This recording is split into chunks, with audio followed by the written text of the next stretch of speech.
Hi, I'm Stephen Fishley from Back Bay Communications. I'm here with Dr. Dorothy Kelso, Global Strategy Director for Super Return. Dorothy, I wanted to talk today about private debt. It's been a hot topic of conversation here at Super Investor, and investor appetite seems to be going from strength to strength. So I just wanted to find out from you, from the conversations you've been having here and what you've been hearing, what's driving that?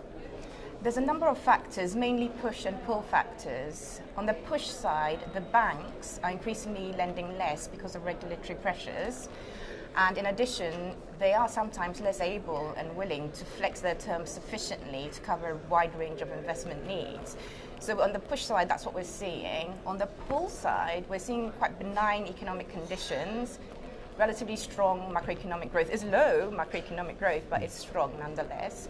And then we're also seeing M&A, quite a lot of M&A, and that requires lending, obviously. And lastly, LPs are increasingly looking for a different type of return. They want steady incomes and they want the diversification.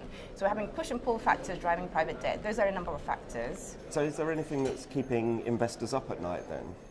A number of things are. Increasing competition, especially at the lower end of the market, is driving increasing interest in Eastern Europe, for example, or even far afield as Asia. So I think, especially the lower end of the market, there's increasing competition, increasing valuations are also keeping investors up at night.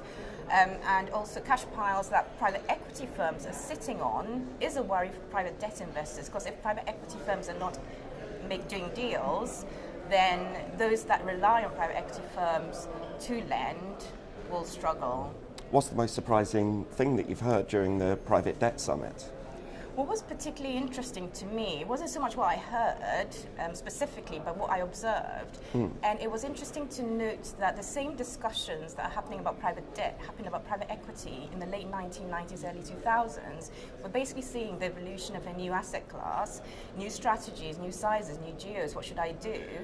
And so I expect that over the next few years, there'll be a maturation process, which may be painful for some, but much needed.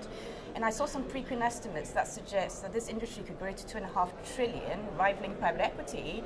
So the pain may well be worth it. Thank you, Dorothy.